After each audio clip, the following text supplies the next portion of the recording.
When you first heard the stories of the people who were harmed by the eugenics program, what was your response as a woman and as a government official? I'm a woman, a mom, and a grandmom, so I was horrified, really horrified. It's hard to believe that in America you had more than 30 states who practiced this kind of behavior. And they did it publicly, they did it legally, they did it without any kind of shame, and I thought it was horrific. You were lieutenant governor when Governor Easley acknowledged this and sent an email to the Winston-Salem Journal. What's happened since? Well, since I've been governor, and Governor Easley did begin the work, and there was a public acknowledgement by the administration, and that was the first step. But as the word has been spread in North Carolina, and as I've stood up a special committee, I have a task force on eugenics, and we've done these public hearings. We've amassed enough critical data that people can't discount it. And from my perspective, the most important thing is developing a strategy to have this permanently placed in our Museum of History so that people will never forget that even in North Carolina, in America, there were very dark periods in our history. Post-World War II, there were 33 states that had some kind of eugenics program.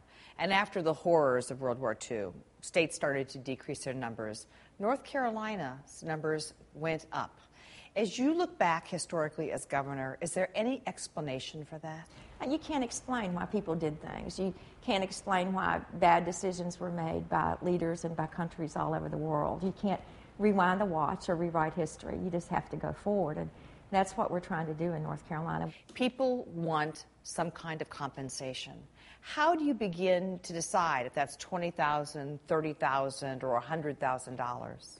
There are all kinds of discussions going on in the General Assembly, I'm sure. The General Assembly is the entity that will actually decide on the final amount. I will send over a budget that actually has a piece in it, a line item. But again, I think it's belittling to the whole episode in North Carolina's history that there is this conversation about how much is it worth for me to have a baby? Really? How much is it worth for me? Yeah. But it's compensation of some sort. I mean, sure, most we're people... going to do that. But for my state, it is not just about the money. It's about the people, and it's about the stories.